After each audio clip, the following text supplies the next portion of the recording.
All right, maybe we're going to go live now. Maybe. And we're live. Okay, good. All right, folks, let me start the recording and we'll get this bad boy kicked off and we'll start talking to Duell Lauderdale. So give me just a moment. Let me hit the record button here and we'll start her off.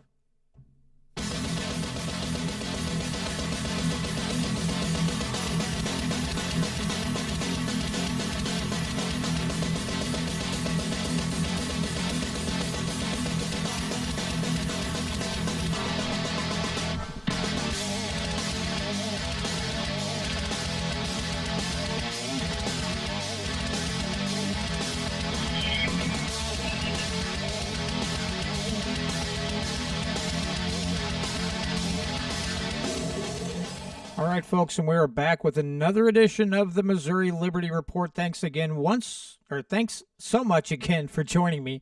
I'm already tongue-tied, and we're just a few seconds in. So this week, I met this gentleman at a rally at the state capitol on the 26th of March, the 29th of March. His name is Duell Lauderdale, and he is running for, I don't know what district. He'll tell us.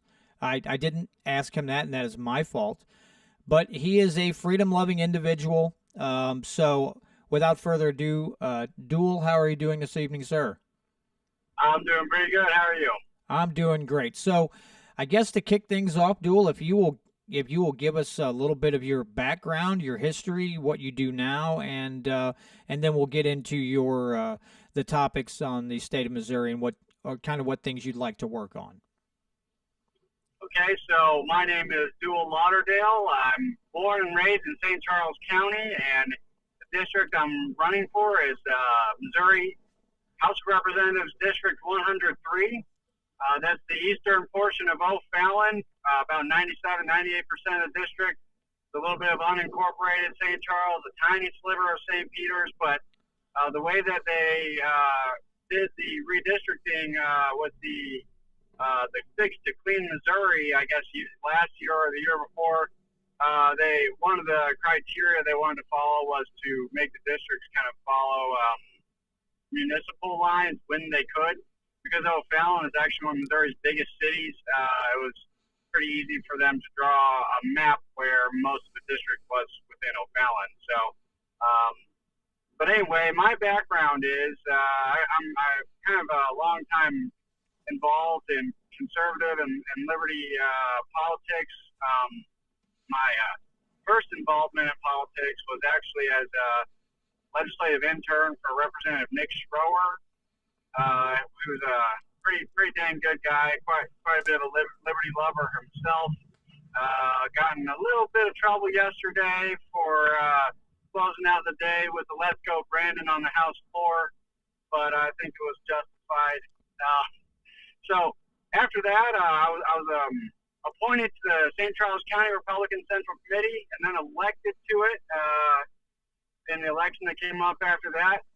Since being a legislator assistant with Representative Schroer, I've actually been hired with 4 state representatives following him. I've been hired with them. Representative Donald Lichtenegger, Ron Hicks, and I currently work with Representatives Michael Davis and Adam Schwadron. They are both Young Americans for Liberty endorsed representatives, and I'm sure many of your listeners are aware of Young Americans for Liberty, the group for young Americans to advocate in politics started by Ron Paul during his initial run for president. So I'm in with some pretty good guys. I've learned the legislative process over my time in the building. You know, Missouri has term limits after 8 years in the House or 8 years in the Senate. You're out. I think term limits are a good idea. I'm going to use the same line I always do. Sure, they kick out some good people, but they also take out the trash. But there are some people who think that maybe we take out too many good people. And, so one of my pitches is I've been in the state capitol for 6 years now. I understand how to draft bills. I understand how to work the legislative process, create coalitions, do what's necessary to get things moving. So, my first year in the Capitol, I'm not going to be wondering, well, who do I go for this? Where's the bathroom around the corner? So, other than that, I also currently serve as the vice chair of the Missouri Republican Liberty Caucus. It's a group that kind of wants to get the Republican Party back to its core values of constitutionalism, limited government, individual responsibility. I'm sure you and many of your listeners are aware we have a Republican supermajority here in the state of Missouri, but the last several years we've passed some crap. We've passed PDMP, we've passed this gas tax, and this year we passed the largest budget in Missouri history, and I believe it was 30 or 40% higher than last year's alone. So, I'm not sure what good electing Republicans do if we don't elect Republicans with principles. So, my goal is to get in there and to stand for something, to make sure that we are fighting for the Constitution, that we're fighting to keep government small, that remembering that it's not government's duty to look out for our health, tell us how to think or how to feel, but just leave us alone so we can make our own way in our lives, so we can prosperity for our family, be involved in our communities, create a better world. America does this the best. Americans and Missourians do this the best when there's less government, in my opinion. So that's kind of me. That's my outlook, my philosophy. Well, that's a good philosophy to keep, and we appreciate that here on this show.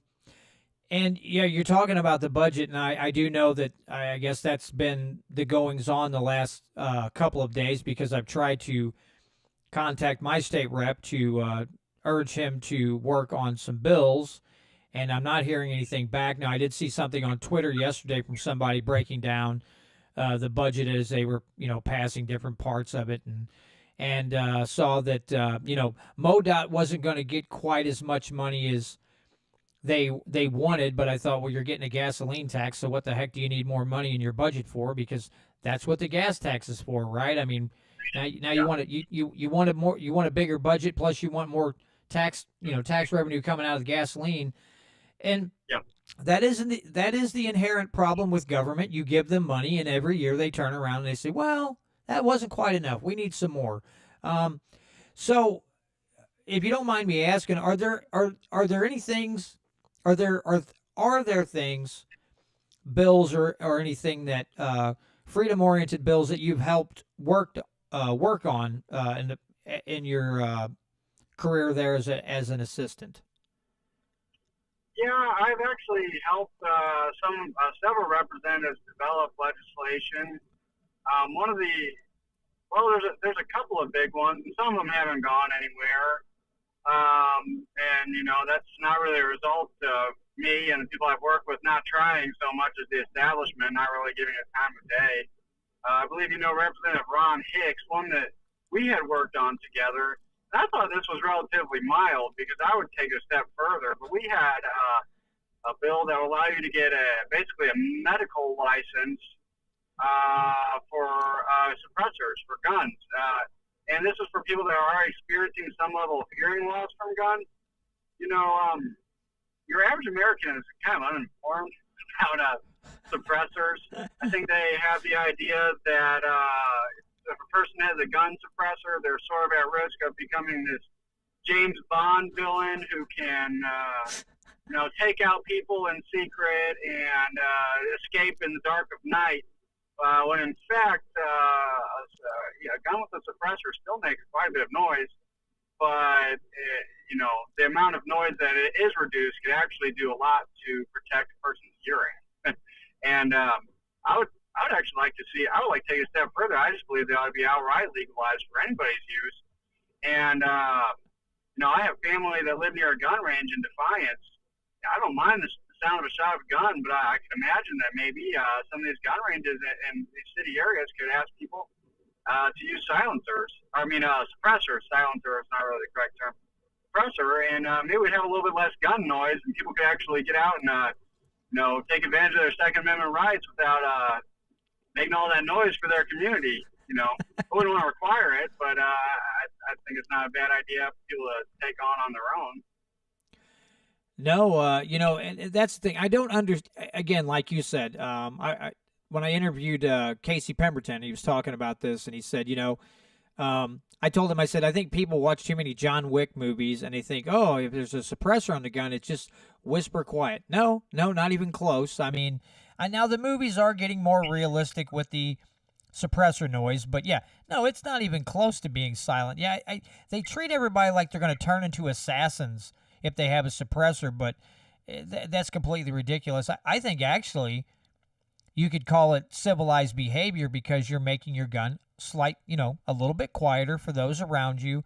And I don't see anything wrong with it, but the government wants you to have a special tax, and then of course when it's regulated, then the price of the suppressor skyrockets because you have to have a special FFL license to have that suppressor. So it drives the cost up on everything, and somebody makes money. That basically it. I guess a lot of government.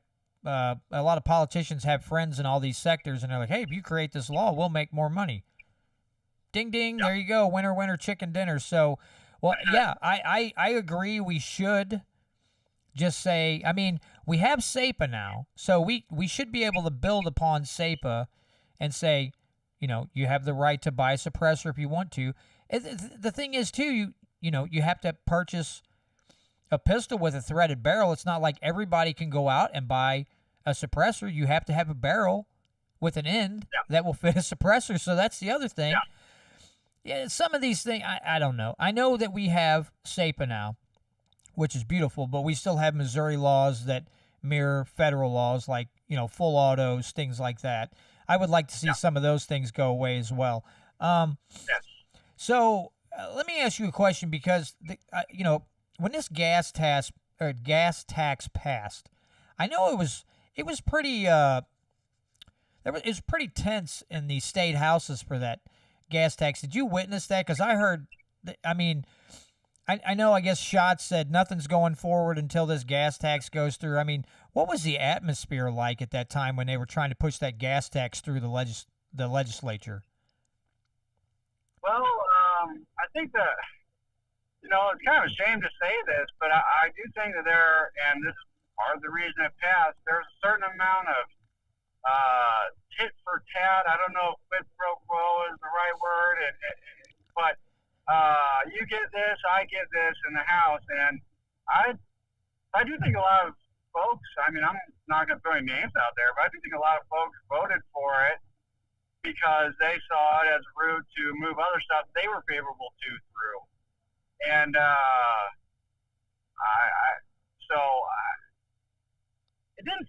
it really didn't seem like in their hearts there were a whole lot of people that were in favor of it, but that didn't prevent it from passing.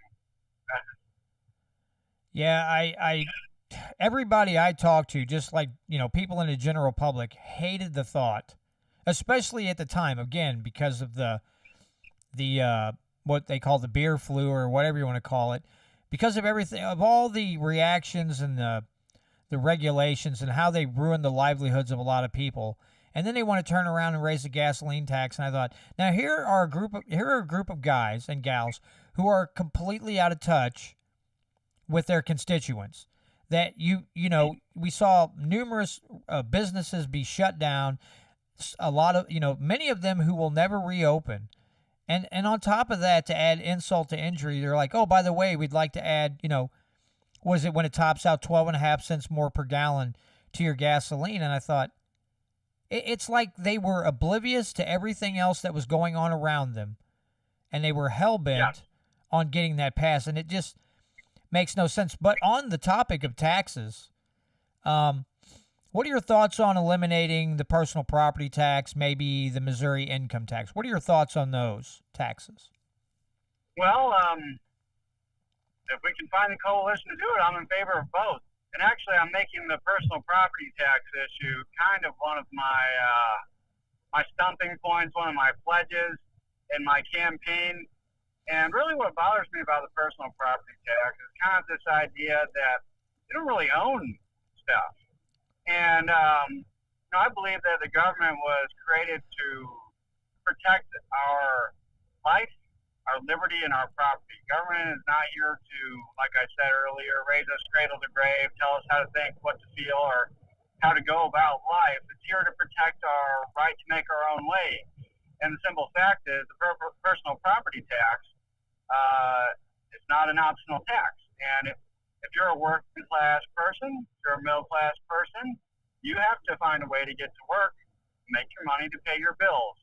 These people, good folks, maybe the majority of people in Missouri living paycheck to paycheck, find themselves a bill at the end of every year or the beginning that they are going to need to pay in order to get a sticker for their license plate to go out and make a living for themselves. To me, it feels a little bit like we're renting our car from the government. That goes against all the principles that the founding fathers stand for, that I stand for, that I would think that conservatives stand for. There are some Republicans who, in my opinion, are kind of bought out by local governments and lobbyists who have been resistant to this idea. But at the end of the day, I don't know how they argue in favor of the personal property tax. There are ways to bring in revenue that are, I would say, fairer. And of course, I think taxation in general, doesn't matter which one, is theft. But this particular tax, I think it hits the wrong people the hardest, and we need to look at a way to phase it out. I think Bill Eigel's personal property tax repeal is a good start. I'm not sure if what we ultimately will pass will be in that form, but I do think that that might be a good start for us. Yeah, absolutely. It's the top. I say this all the time when I talk about personal property tax. We have a lot of rural Republicans who like to brag about how they're pro-farmer, and it's like you can't be pro-farmer and then send them a tax bill at the end of the year that taxes them for every head of cattle they have and their equipment and their barns, all this stuff they get taxed on. It's like you can't be pro-farmer, tax them on every animal and all their equipment, and then turn around and go, I really supporting the small farms. No, you're not, because you're sending them a bill at the end of the year like, we feel like you've been a little too prosperous, so here's a bill, and the whole rental from the government thing drives me completely insane. I hate it. Yeah. I hate it with every fiber of my being. And what do you think about maybe eliminating the Missouri income tax? What do you think about that one? Well, on principle, philosophically, I think that the income tax and personal property tax are pretty much a dead heat tie for the most immoral tax. We get hit with the sales tax, consumption tax. Like I said, I'm not really in favor of any tax. The income tax is, well, you just finished your work week. Good job being productive for society. Good job being productive for your family. Where's our cut? So, I haven't really looked at any particular proposals, nor have I designed one myself, just to be totally honest. But, on principle, if I can find a coalition of other legislators in the upcoming session, can develop a plan that could come through, I would absolutely love to see it eliminated. I think that would attract a lot of people and business to our state. It would also help keep people in our state. We like to tout ourselves as relatively conservative, kind of pro-liberty state, but we actually have at least a little bit of almost every tax you can imagine across the board. Maybe the rate is not as high as other states, but we got them all. We got sales tax, we got income tax, we got personal property tax, real estate tax. Now, of course, they've Supreme Court legalized these are they called use taxes or something like that? And so, like I say, don't necessarily have a plan, but I'd love to work with other folks who think like me to come up with one. Yeah, I mean, and the point you brought up earlier about the budget, I mean, last year or 2 years ago, the budget, ballooned, and now we have the largest. You know, where is this money going to? I don't understand, because they got all that money from the feds, the beer flu funds. They got all that money, and they keep saying, well, we're having record revenues. Fine, give it back to the people. Why do you keep sucking more of it in? And then instead of saying, well, I wonder where we can cut some of this spending, they just go, we'll just increase the spending and make the budget larger. It defies all logic. It's enough to drive you completely insane. And I make this analogy too. It must be nice to be government, where you can just go around and saying, well, we just don't quite have enough money to pay all the bills. You're going to have to give us just a little bit more. And in a couple of years, you're going to give us a little bit more again and again and again. Because God forbid we learn to not just pee money down a rat hole. We'd learn to live within our means. Nope, we're government. We don't have to live within our means, but you do. And, again, if I went to my neighbors down the street and said, oh, by the way, every Friday you got to give me 10% of your check because I just can't seem to stop, peeing money away, and you're going to have to give me your cut, you're going to have to give me a cut of your paycheck. And, of course, we'd be thrown right into prison for, fraud or attempted theft. But if you're government, well, you can just take all the money you want, and there's nothing we can, there's nothing you can do about it because we're the government and we say so. It's yeah. Again, we like to talk about how free we are, but at the same point, we got that going on. So we got a long ways to go before we can really tout that we're, free. I mean, I'd say we're making good strides with SEPA and some of these other bills that are being proposed, but we do have a long way to go. And Michael Bolton at the 10th Amendment Center says freedom is gained in inches. So, but we are making strides. And let me ask you this, because I hear this question asked: did you always have this kind of mindset as far as freedom and liberty go? Or I used to be a Democrat, and it makes me shiver now when I think about it. But were you more of just like a normal Republican, or did you kind of always have this mindset of looking at the Constitution, obeying the Constitution, and giving people the choice and staying out of their way? How were you? What was your political mindset, a few years ago or many years ago? Well, to give you a little bit of an idea, I turned 18 in April of 2009, which meant that I missed my opportunity to vote in the November election by, I guess, 6 months, or 5 or 6 months. And so, I was already kind of interested in politics at that time. And what I had decided that it was important for me to do because I couldn't vote was to get out and knock doors for Mitt Romney. Not Mitt Romney, John McCain. That was my first time ever being involved in politics. And similar to what you were just saying, that gives me a little bit of a shudder now. But that was my intro.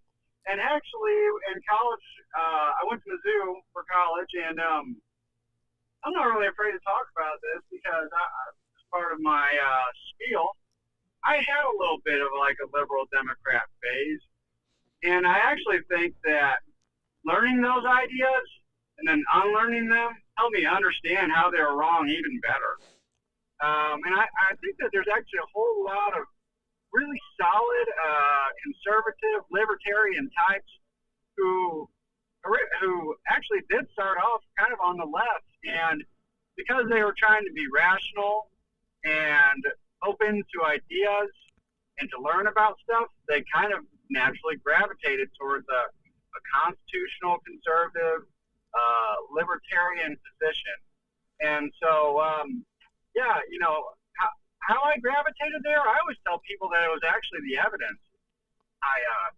When I first started off college, I had been a Republican just before, but I kind of got hanging around the wrong crowd, and that's a really influenceable time in your life.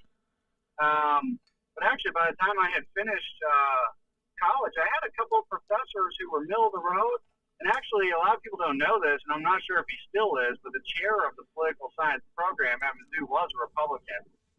And one of the classes I took that really kind of flipped me was called Congress and Legislative Policy. And the whole class, we read this book called Congress by David Mayhew.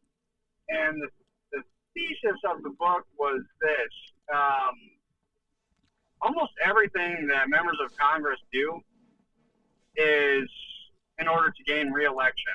Every decision, every statement that they put out to people, everything that they vote to spend on, it's all about what they can take back to their constituents and say, hey, looky here, I got this for you. And that's how we end up with these massive omnibus bills, what they call log rolling. Well, this guy from Massachusetts may not very much like what this lady from Arizona wants to spend on, but together they can both agree that they need it to get reelected.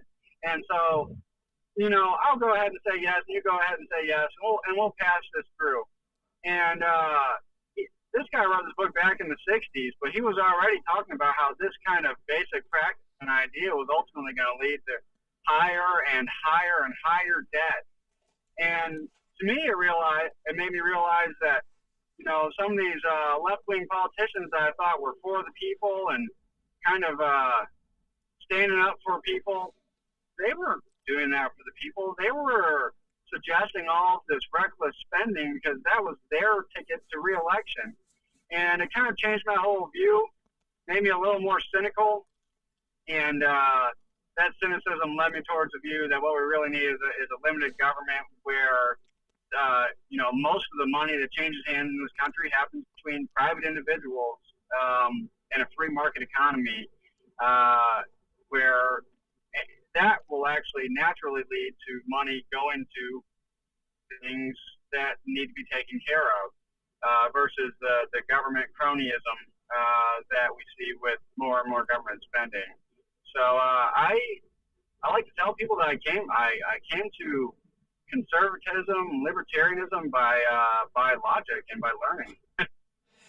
Well, and it's always interesting to hear people, especially from people who, again, maybe they were a liberal for a long time. I know I can't remember her name, but now she's pretty famous on like YouTube and stuff. She did a bunch of videos. She's a huge Obama supporter, and then like right in the middle of it, I don't know, something shook her up, and she went, "Wait a minute, something stinks here," and now she's pretty much a libertarian. But you make an interesting point when you talk about how you use logic and broke down things and went, well, gee, I thought they were so for the, again, they love to tout how they're for the working man and how they want to help the poor and the, all these things. And then when you break down the programs that they institute, you see that the effect is the opposite. And again, when you're basing law on what is it? How do they put it? Instead of looking at the outcome, you're just looking at the principle. Well, this is what I'm trying to do, but they don't focus on what the actual outcome of that law or regulation is going to be. And because government's involved 99.9% of the time, pretty much 100% of the time, the outcome is not what they had intended. And so it's all this feel-goodism and all this emotions tied to it. But if the people that bought into this actually looked at the results, where the money went, how it was spent, they'd go, "Good God, I could do better than this." And that's why a lot of us, say that the private industry always spends the money better than the government does because it's their money. It's their actual money. Do you mind if I expand?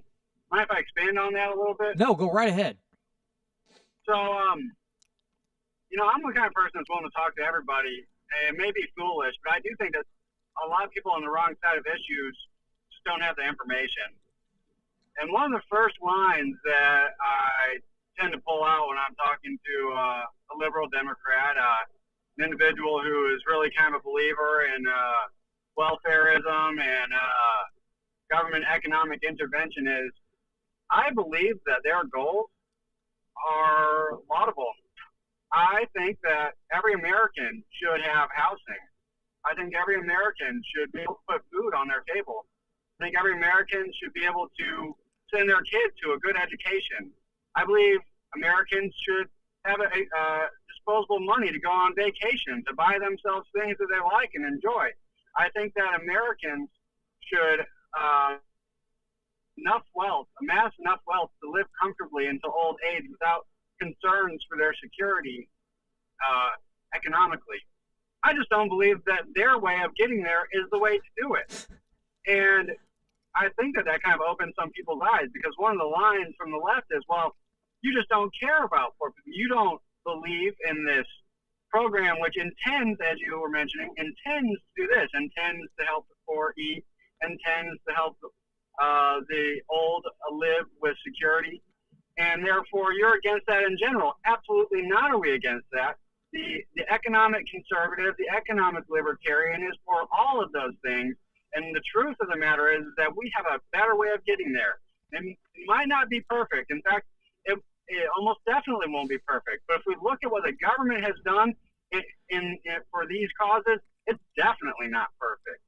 So, I think that a good way to start off talking to people on that side of things, if you're somebody that believes that anybody's willing to listen, is to point out that it's wrong to assume that people coming from our perspective don't want those for people. We absolutely do. And if you look at the United States of America, we are the most prosperous country in the world with the most shared prosperity in human history because of the fact that we have applied these free market principles, not in spite of the facts. Yeah, a quick example of the difference between what, how a government would do it compared to a private entity or just, voluntarism.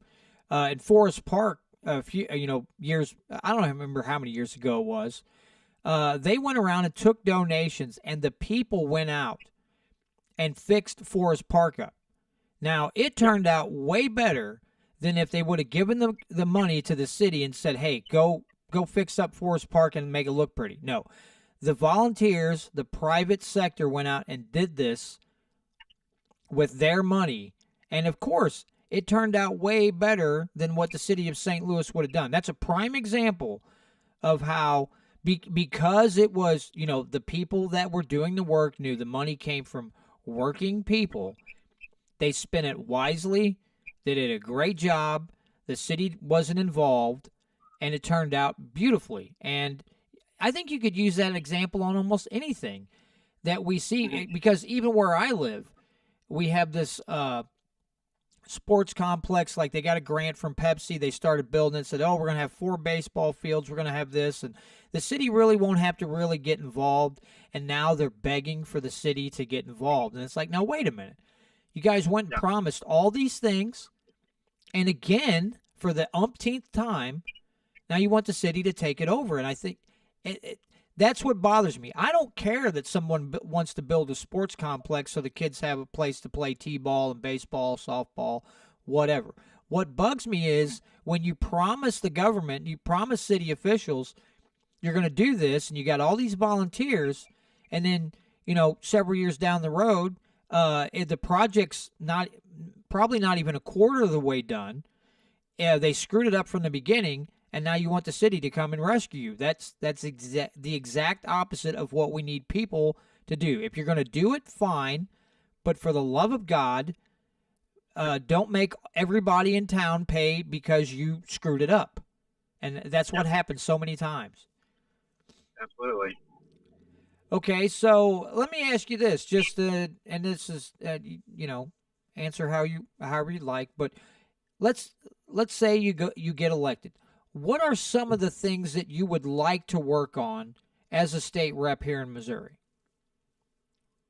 Well, I think a lot of Liberty Republicans who have been elected recently, I respect them. Some of the best ones, I really appreciate them. But I think some of them have been scared to get involved with the budget stuff, and maybe they just think that um, it's almost kind of like hopeless. But I would like to get on the budget and make some trouble about our spending. If I would have been a legislator this year, I would have voted against every part of the budget. No, no, no, no, no. I don't see why a lot of Republicans feel like they got to rubber stamp the budget because we've got Republican chair and Republican majority on the budget committee, and we've all got to stand together. I'm not a Republican to be a Republican. I'm a Republican because I feel like the party is closest to my values in theory. I always tell people I would walk away from the Republican Party if I didn't feel like that was true. So, for me, I like to get in there and talk about what we can do to spend less in the state budget. We were talking about roads earlier. Like you said, nobody was in favor of that, of increasing the gas tax. One of the problems is, I don't blame voters per se. I think that they're not really informed on the issue, but they want better roads, but they don't. I actually think that one thing that Missouri could do that would probably benefit the majority of drivers on our major roads around the state is return more responsibility back to local areas for the maintenance of their roads. State government pays a huge amount of money for roads in counties with a couple thousand people, counties that you and I probably will never drive through. So the idea that the people who actually use roads might pay for them is apparently radical, but I think that's a good start. And so we could probably collect less funds for roads from the rest of Missouri, from the majority of Missourians, who would return some of the responsibility to people in their own areas to maintain their own roads. And if that's too hard for them, if the area is not economically prosperous, if they're not able to raise their money on their own, then maybe there's people used to move with their feet economically in the earlier years of this country, and between welfareism and government property, a lot of people live in depressed areas where there's not really a lot of money to local infrastructure, but the federal government and the state government in kind of a way bails them out by subsidizing their basic infrastructure. So I think one way we could really reduce the budget is put some of these local infrastructure duties back to these local governments, or for that matter, and this is of course sounds crazy to most people, get into a little bit of privatization, maybe market. Doing roads through a free market process would create a more efficient and cheaper way of maintaining our road system, which is one of the biggest ones in the country per capita. So another thing I would like to do is kind of just start a ruckus about folks not really sticking to their principles. Like I said, I'm not a Republican to be a Republican. I'm a Republican because our party is supposed to stand for certain ideas. I think, and a lot of these guys are good guys personally, but I think some people are just Republicans to be Republicans. The problem with that is that when we get this kind of populist herd mentality, just one person can kind of kick things off with a bad idea, and before you know it, the group's all in together. And we're going to vote for the gas tax. We're going to vote for PDMP. We're going to vote for the biggest budget of all time by 40% over last year's budget, which was the biggest of all time. So I kind of want to get in there and say, hey, what are we all standing for? What are we here to kind of just group up thoughtlessly and just move whatever becomes popular along, or are we here to stand for the principles that this country was built on, which is, again, the Constitution, the Bill of Rights, limited government, individual responsibility, free market capitalism that builds wealth and prosperity. I honestly think that one of my duties is more than necessarily to put forward great stuff, which I would like to do, to stop bad stuff. We've there's been a kind of a push over the last couple of years for a state biodiesel mandate. Of course, we've already got an ethanol mandate in the state for regular gasoline. Well, now we're trying to take it to the next step and require diesel sellers to put, I don't know if it's 8 or 10% or what, biodiesel, which is created from agriculture products here in Missouri. That is pure and simple cronyism for the people that produce the biodiesel. I have nothing against biodiesel on principle. If it's a good product, Missourians will buy it. If it's cheaper, Missourians will go to it. But why do we need the government to tell us to do this? So, bills like that, other bills that stand to enrich certain special interests in the state at the expense of consumers that go against everything we believe as people who believe in capitalism and free market. I want to stop that stuff dead in its tracks more than I'm even necessarily concerned about putting forward good stuff. Because for better or worse, sometimes it's easier to actually stop the bad stuff than it is to advance a good idea.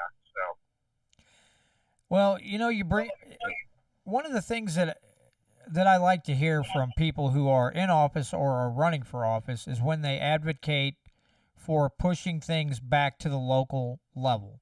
As far as like especially like education, things of that nature, bringing those things to as much local control as you can possibly get are really are the only remedies, because then even though you really do have a lot of control in some of these areas, to gain a better foothold and have a better choice in the the curriculum in the schools, things of that nature, and again with the roads, you have more of a say.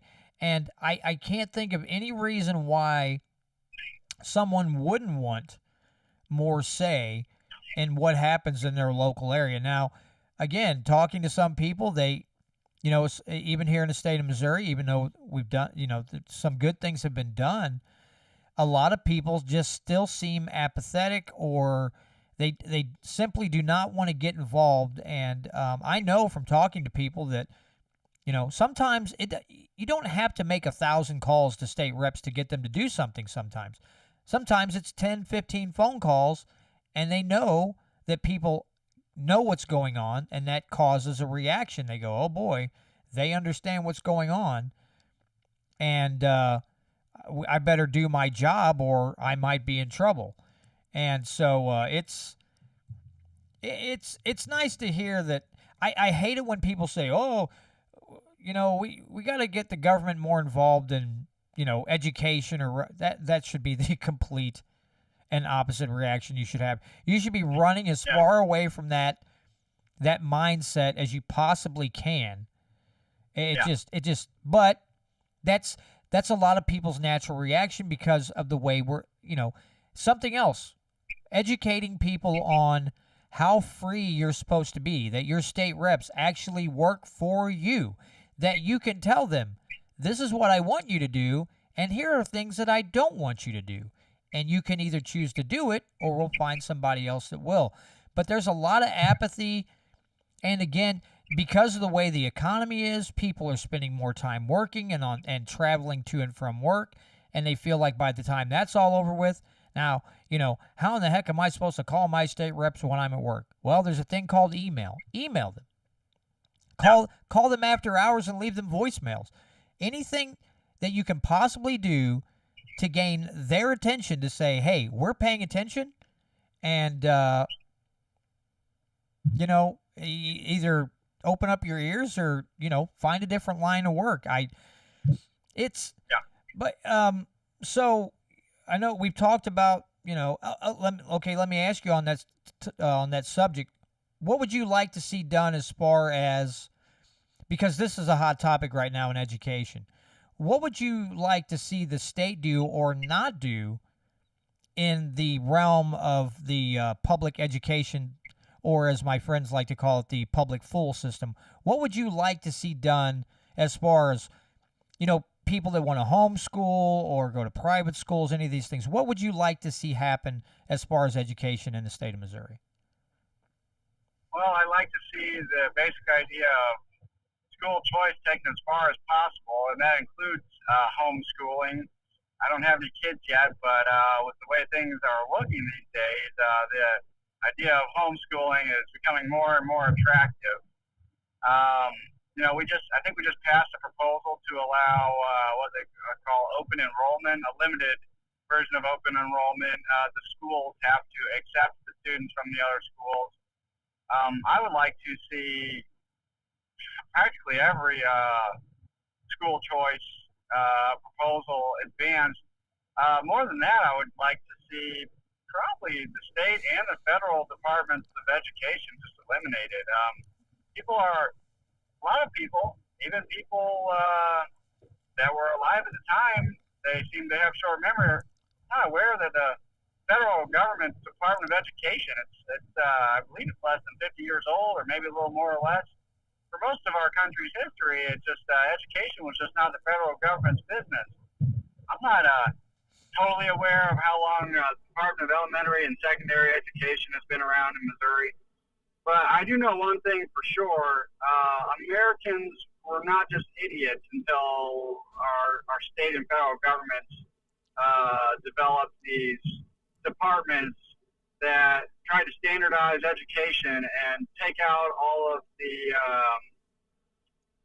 I'm trying to think of the right word, take out all of the freedom for teachers and parents and students to learn in different ways, to take different paths in their education. Our system right now is just very top down. There's, you're gonna graduate when you're a senior, and you're gonna try as hard as you can to go to college, and we're gonna barely talk about anything else.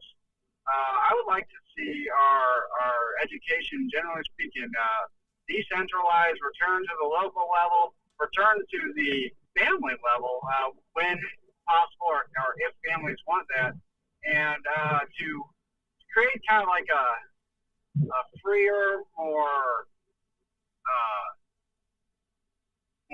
individual-oriented education system where communities and families can decide kind of the focus, and where we're not kind of pushing kids into thinking they've got to go this way or that way, but we help them develop the critical thinking skills to go on to careers that are going to make them successful, productive members of society. Yeah, I concur.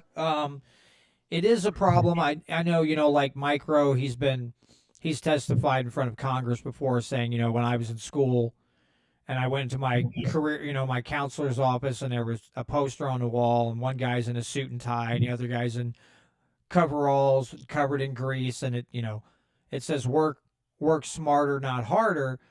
And there was a push by the federal government and a lot of state governments to push kids to college. Just go to college, go to college, go to college.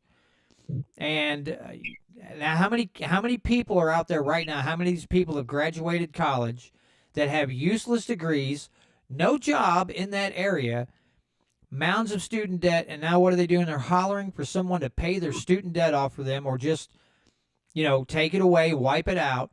And I mean, again, the people that chose to go to school for gender studies or some kind of arts, what do you think is going to happen when you come out of college with that kind of degree?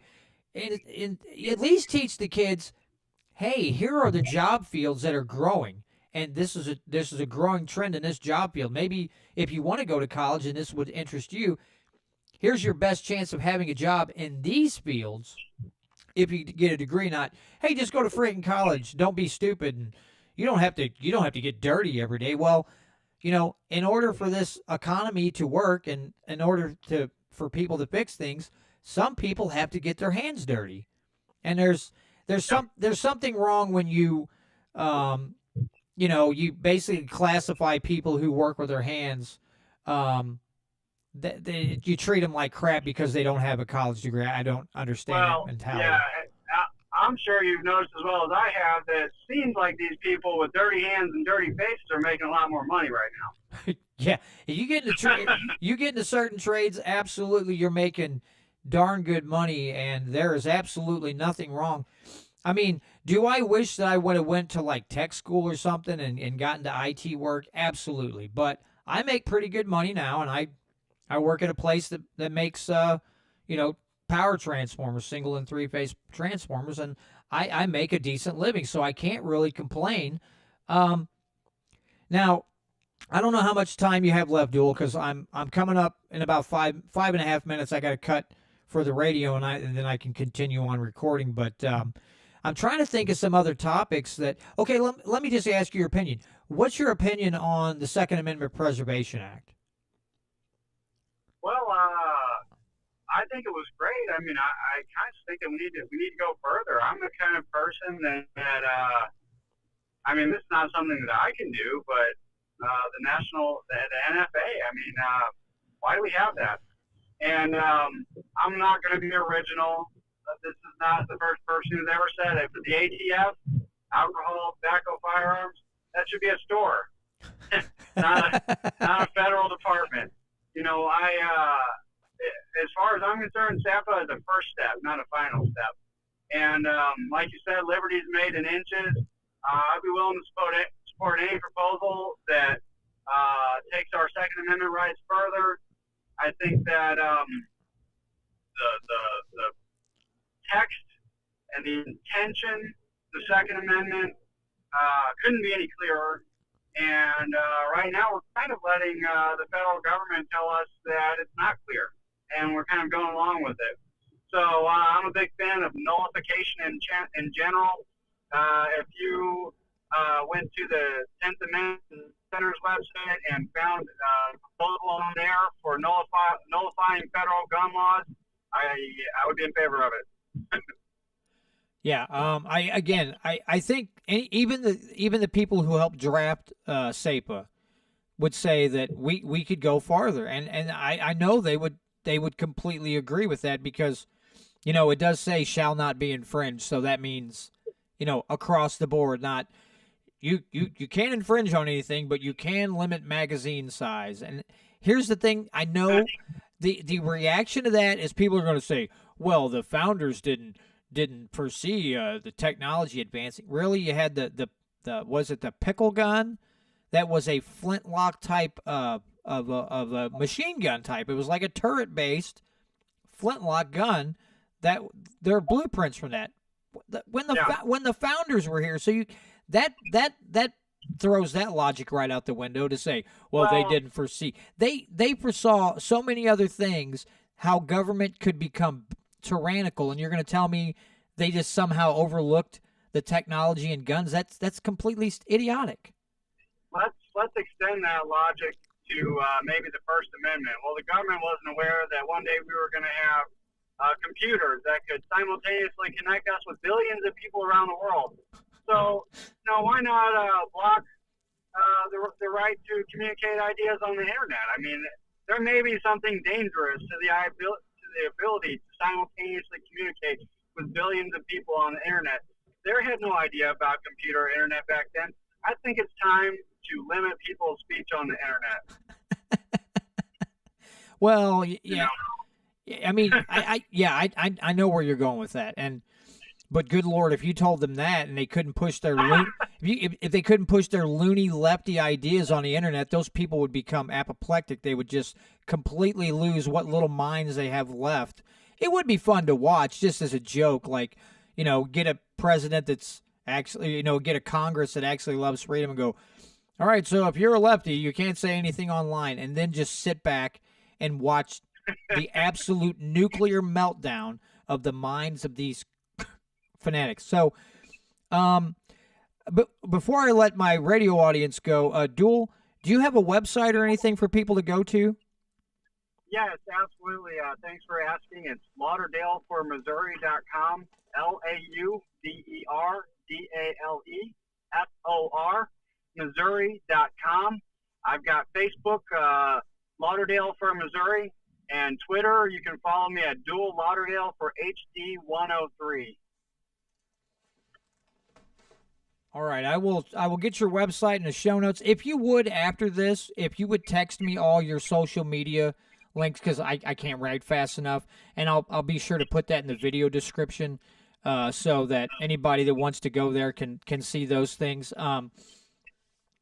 Okay, so I'm gonna shut the radio feed off here in a second, and we'll continue recording. So just okay, folks. So if you like what you hear and you want to learn more, lauderdale4missouri.com.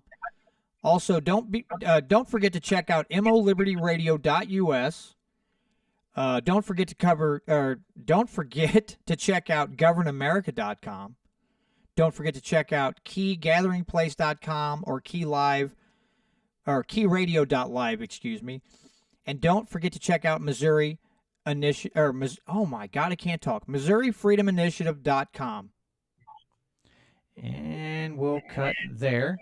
Boy, if I could just, I got down there to the end, Duel, and I couldn't speak. So let me ask you this. What are your, because we're just talking about guns. What are your thoughts on this outlawing 80% lowers on ARs and such? Does that seem a little ridiculous and retarded to you as well?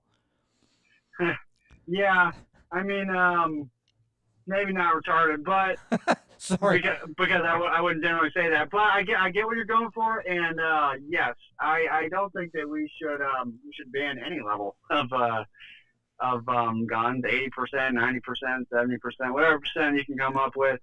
Yeah, kind of senseless. I think that the big fear going on right now about ghost guns, guns that are 3D printed.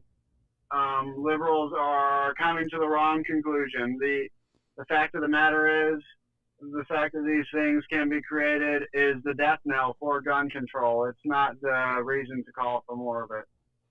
Yeah, that's for sure. I mean, when even I, as much as I love technology, would have never imagined that you could just print your lower at home. When I heard about this, I was like, oh, this is the most beautiful thing I've heard in a long time. You can print your own lower at home.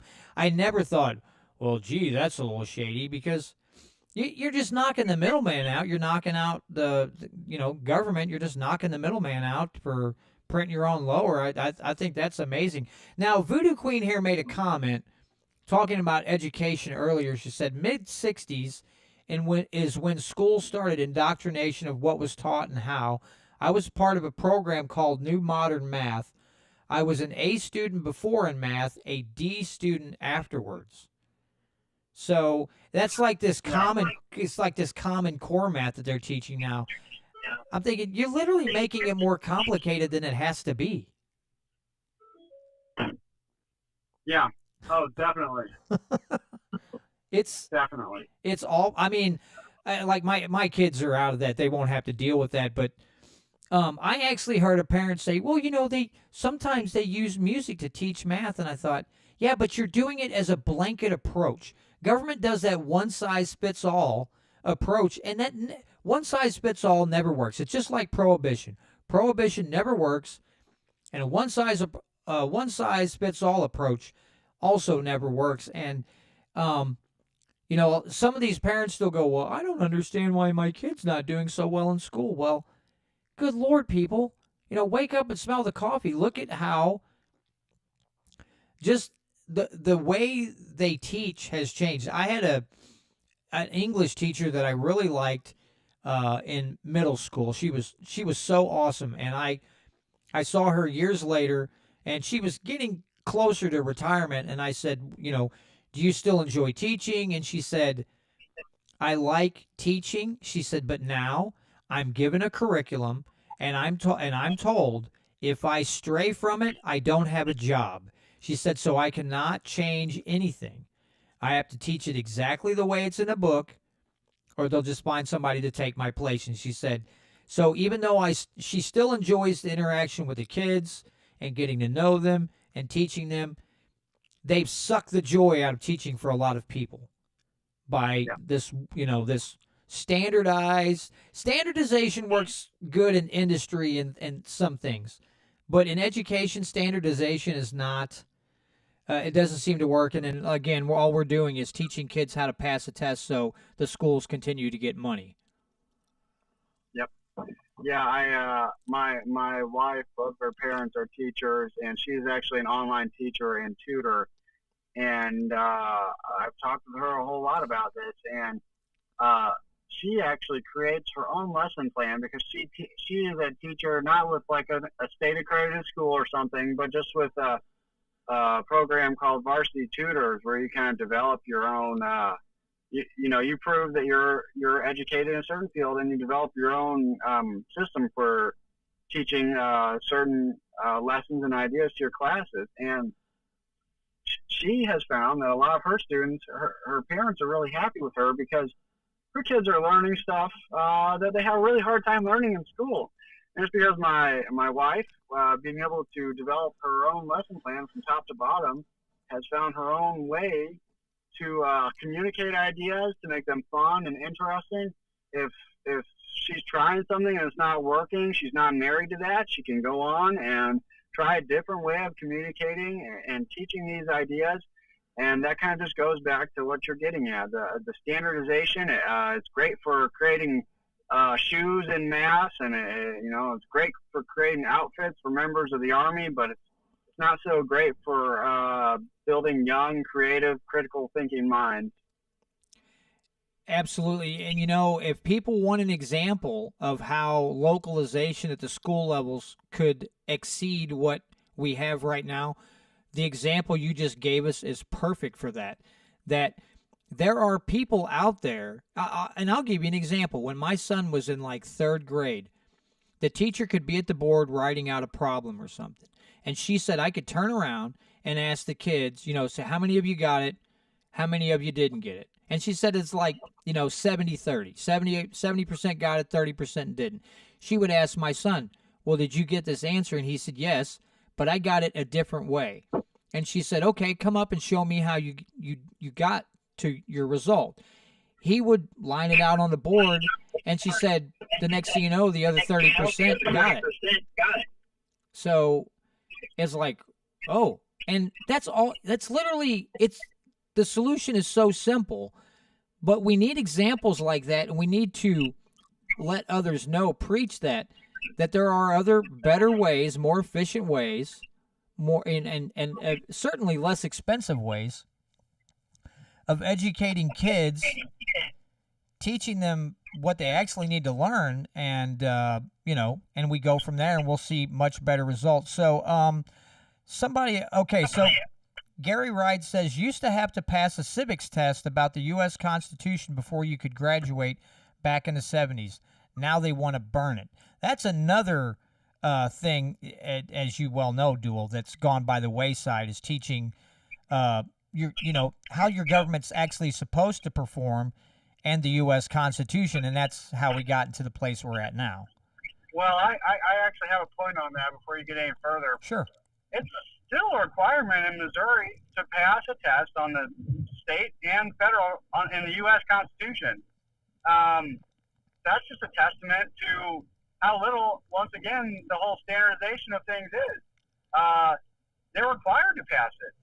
Every student who graduates high school in Missouri has passed a test that is supposed to show that they understand the state and U.S. Constitution. And yet, look at the lack of knowledge that we see in the citizenry. So, even requiring, the person who mentioned that, he's coming from a good place. We should want students to be tested on civics. Thing is, they already are. The government is not doing a good job of actually communicating these ideas to them. And I guess these kids are passing these tests I guess to test their craft. So even if you want to try to teach an idea, you actually have to teach it right. So I mean, there's teaching civics, and then there's teaching civics in a way that actually make students complex, critical thinkers about these important documents, our state and our U.S. Constitution. Absolutely. I couldn't agree with you more. Well, Duel, is there anything else that you would like to discuss as any other topics? Because I'm dude, it was a long day for me. So if I seem brain dead, I might be just a touch. But is there another topic that you would like to discuss? I think we've had a great conversation. I appreciate all the questions you've asked. It's good to talk with fellow lover of liberty who is, well, not the dead horse of whatever's in the mainstream media news today. Because as much as conservatives kind of deride the mainstream media, sometimes it seems like all we do is talk about what's popular in it. And this conversation actually didn't include a whole lot of that. So I'm glad you're out there asking questions besides, what Joe Biden did wrong today, which don't get me wrong, there's plenty that Joe Biden did wrong today, but there's also a lot more going on in America too. Absolutely. Well, Duel, again, if you will send me all the links to your social media, Twitter, Facebook, all those, I will make sure to get that in the show description and the comments so people can find you there and maybe have a conversation or follow you on Twitter and all those things. And I greatly appreciate your time, sir. And as we get closer to the election, if you ever want to come back on and talk again, all you got to do is send me a text and I will set aside a Friday night for you, brother. All right, I appreciate it. I'll keep you in mind, and thanks for having me on. All right, have a great weekend, Duel. You as well. All right, goodbye.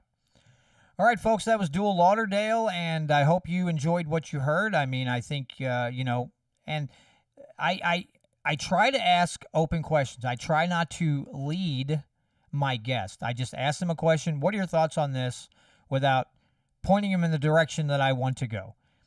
And Duell, I think, answered the questions well. I think you can tell that he understands the government's role in our lives. And, he understands what they're supposed to do and what they're not supposed to do, and understands that we need to get things back on the local level as much as we can. So got to appreciate that. So those of you watching the live stream, if you want to hang around for a little bit, that's fine.